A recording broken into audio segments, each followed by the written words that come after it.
Pernah kepikiran nggak apa sih hubungannya antara penjahat super kosmik yang terobsesi sama keseimbangan dengan salah satu fisikawan paling jenius dalam sejarah? Ternyata mungkin lebih banyak dari yang kita duga. Kali ini kita bakal coba sambungin benang merah antara Thanos dan Stephen Hawking. Dan kita akan lihat gimana pencarian akan kesempurnaan, malah membawa kita pada keindahan sebuah cacat.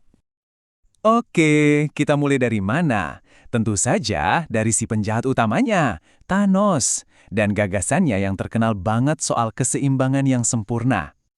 Buat Thanos, tujuannya itu simple dan menurut dia, ya, mulia banget. Dia mau pakai kekuatan Infinity Stones yang tak terbatas itu buat melenyapkan separuh kehidupan di alam semesta. Kenapa? Yaitu tadi, demi menciptakan keseimbangan yang mutlak, yang abadi.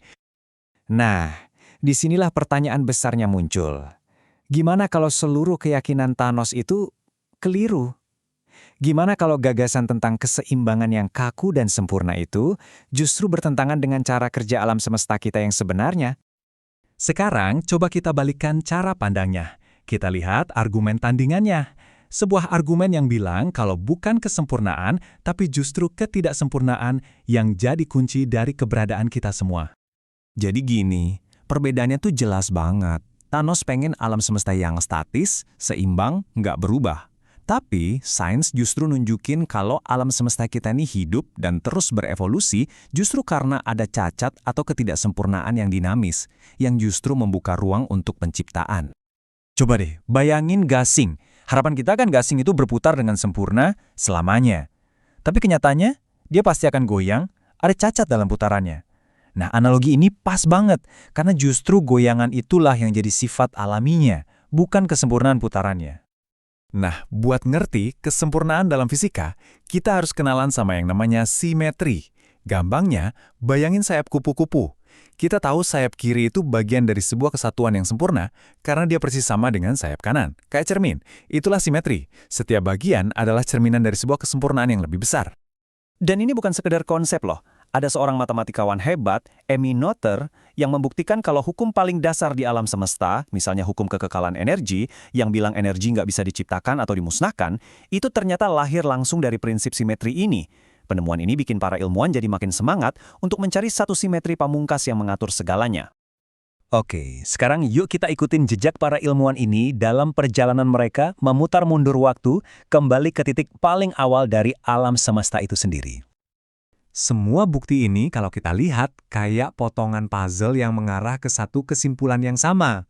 Mulai dari Hubble yang lihat galaksi-galaksi saling menjauh, terus Lemaitre yang berpikir logis, kalau sekarang mengembang berarti dulu lebih kecil kan? Puncaknya ditemukannya gema atau sisa radiasi dari ledakan awal itu, bukti fisik yang nggak bisa dibantah. Jadi ujung-ujungnya ya ini, sebuah ide yang diperjuangkan oleh Stephen Hawking, bahwa seluruh alam semesta kita, dengan miliaran galaksinya, triliunan bintangnya, pernah jadi satu titik super kecil yang padatnya tak terhingga. Tapi justru di titik paling awal inilah, semua pemahaman kita, semua ilmu fisika kita tiba-tiba berhenti berfungsi. Disinilah kita mentok, sampai di batas kemampuan sains. Para ilmuwan nyebutnya singularitas. Dan ini bukan cuma tempat yang kecil banget ya. Ini adalah kondisi di mana semua aturan main fisika tuh nggak berlaku lagi. Kayak kamu coba bagi angka dengan 0 di kalkulator. Apa yang terjadi? Error kan? Nah, kurang lebih gitu. Singularitas itu ada, tapi berada di luar jangkauan akal dan perhitungan manusia. Untuk coba ngintip sedikit aja apa yang terjadi di sana, para ilmuwan berusaha menyatukan 4 aturan atau 4 gaya dasar alam semesta. Ada gravitasi yang bekerja di skala besar, dan 3 lainnya yang mengatur dunia partikel super kecil. Dan disinilah kita lihat kemiripan yang luar biasa antara Hawking dan Thanos. Keduanya sama-sama mencari kekuatan pamungkas yang menyatukan segalanya. Thanos butuh 6 Infinity Stones.